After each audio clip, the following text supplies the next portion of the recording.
Hi everyone. In this video, we look at a popular trading strategy labelled as the power play setup. The strategy is a term coined by one of the most successful traders on the planet, two-time US investing champion Mark Minervini. We have covered Mark in previous videos, but today we keep it specific to this particular setup, a setup that offers the potential for big returns. Before we look at the setup specifics, let's first look at Mark's most recent performance in the US Championships. In 2021, he finished first for a second time, yielding a return of 334.8% in just 1 year, having participated in the 1 million plus division. Mark has a few strategy variations to achieve such returns, but his principles remain consistent across all the approaches he shares. Trend, consolidation, breakout, volume, and good risk management form the foundation of all his strategies. Mark summarizes his approach when he said, "I stuck with the same style and strategy for so many years that I got really good at doing that one thing. I was doing the exact same thing I'm doing now, looking for stocks that are in strong uptrends that are coming out of consolidations." The strategy I use is based on a similar concept to Mark, and to celebrate our recent milestone of reaching 100,000 subscribers, I too have entered into the same US Investing Championship for 2023. For those interested, you can follow all my trades in the competition by using the links below and subscribing to the channel. Let's look at Mark's power play setup.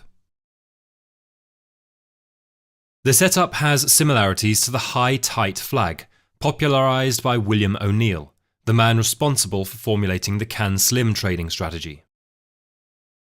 A recent study spanning 10 years put the flag pattern in the top 10 chart patterns, with a success rate greater than 67%. Like many successful patterns, the flag pattern begins with a strong prior uptrend followed by a period of stagnation or consolidation. This forms a flag-like channel, also referred to as a volatility contraction, a period where price digests the supply built up from the prior upward move, whilst tightening and preparing itself for the next move.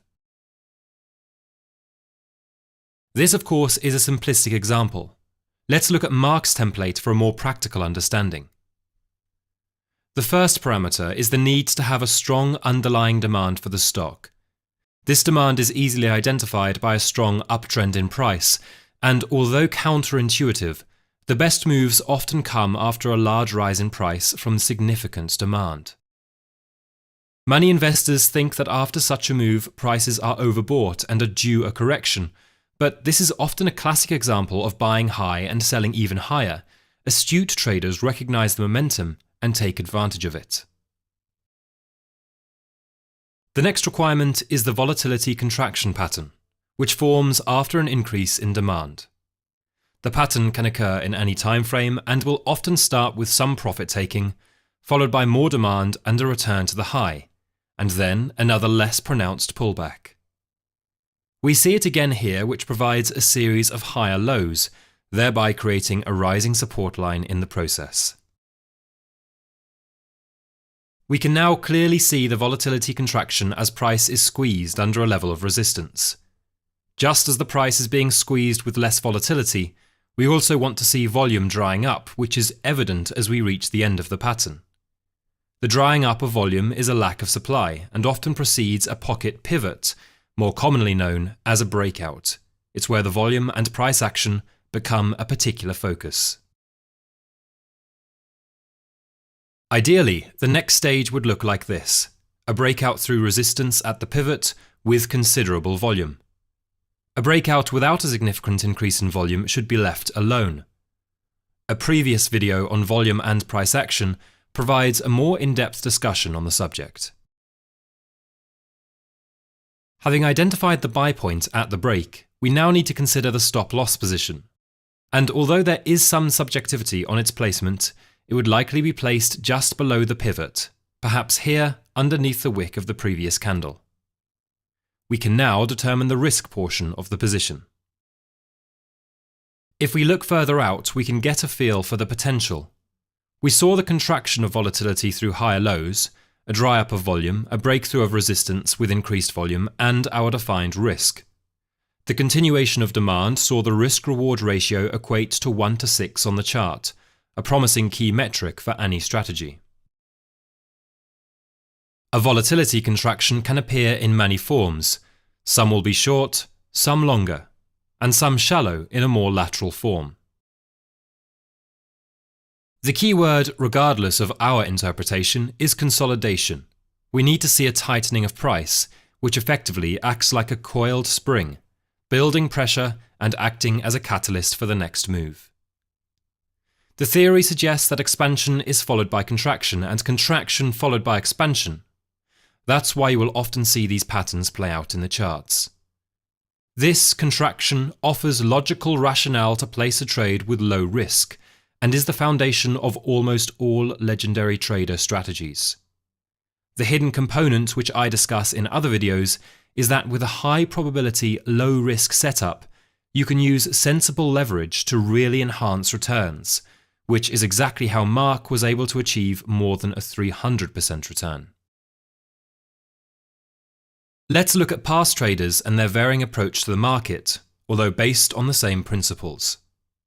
Starting with Nicholas Darvas, famous for what is known as the box method. He looked for rising prices followed by a lateral consolidation with a breakout showing increased volume. One of the most notorious traders, Jesse Livermore, also looked for periods of consolidation, classing them as pivot points, often found after periods of expansion and contraction. He would trade them in the direction of the previous move and would expect a continuation thereafter.